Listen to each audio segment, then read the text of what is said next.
Hey everybody, we are back with another superhero showcase in collaboration with Marvel and 2K. If you've been following the Midnight Suns Twitter account, which you should be, you already know who it's going to be. Today's showcase is about a rather complex character, the iconic symbiote from the Marvel Universe, a truly villainous personality if I do say so myself. Today we're focusing on one of Spider-Man's biggest concerns in the Midnight Suns early game. Let's take a deep dive into Venom. A demonically possessed symbiote? With a vampire's bloodlust. Contrary to other heroes that have special meters in Midnight Suns, Venom's comes in fully loaded out the gate. His Ravenous charges are going to increase his base offense by 17% each, and he starts each battle with 3. He's a pretty bursty character with a big damage bonus at the beginning of each encounter, but his Ravenous meter decreases with each Venom attack or heroic played, then refills a bit each turn. To maximize his damage potential, you're going to need his skill cards, and you'll want to carefully consider the order that you play his abilities. Even without the damage bonus, though, Venom still remains a threatening presence on the battlefield with just generally strong attack abilities. First up, let's take a look at his rare Lethal Embrace attack card. Now, it's his highest damage attack card, and with max Ravenous stacks, you'll be clearing the troublesome enemies with ease. At its base level, not only do you get the benefits of your Ravenous stacks, but if the target is at full health, you get a 1.5x offense multiplier. Now, 1.5x of your max Ravenous offense, that's a lot. Enemies go bye-bye.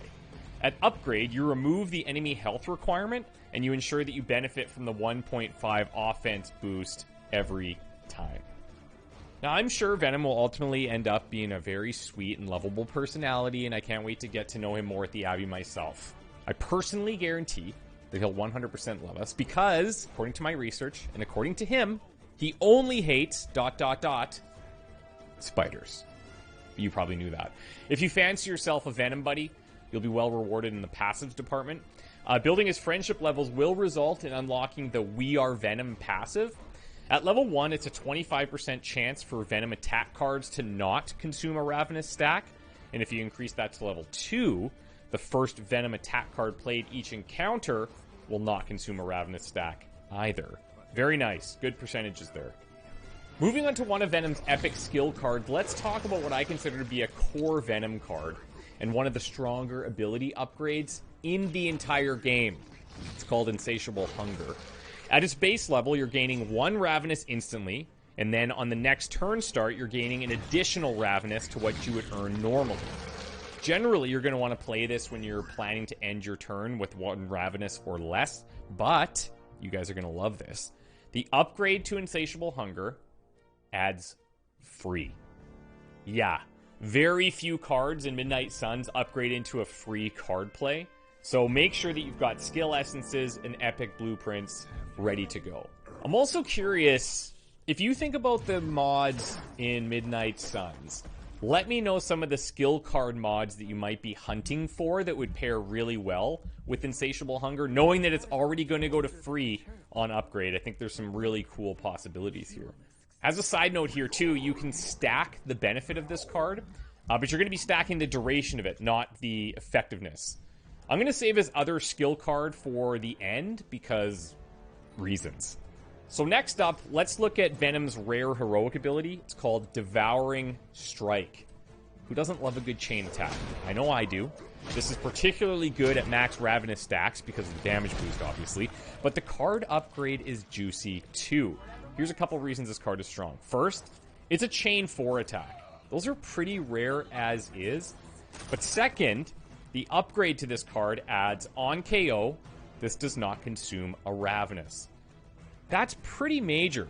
You just make sure that one of your chains is a minion, and you're in damage dealing, non-Ravenous reducing business. Laughing all the way to the Abbey, I guess, in this case. He's got 2 other heroics as well, an epic and a common, but I'm not going to spoil those here. So, wait, where's his legendary heroic card then? Well, funny you should ask, dear viewer. As I alluded to earlier, Venom has the first Midnight Suns legendary ability that's a skill card and not a heroic. It's called Assimilation. In addition to how powerful the card is, the other implication here is that it's generating heroism instead of spending it. So how does that work? Assimilation reads, Venom's attacks and heroics gain quick, and on KO, draw a Venom attack or heroic card until the end of the turn. Of course, it also has everyone's favorite word tagged at the end, exhaust. That, my friends, is what I like to call bonkers. This can allow Venom to go on some pretty intense streaks if you got the right cards at the right time and if you're planning correctly.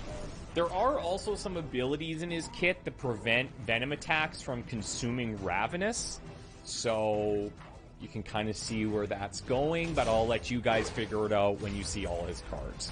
The upgrade to Assimilation grants Venom 1 Ravenous on play, just in case you weren't in tip-top shape to begin with.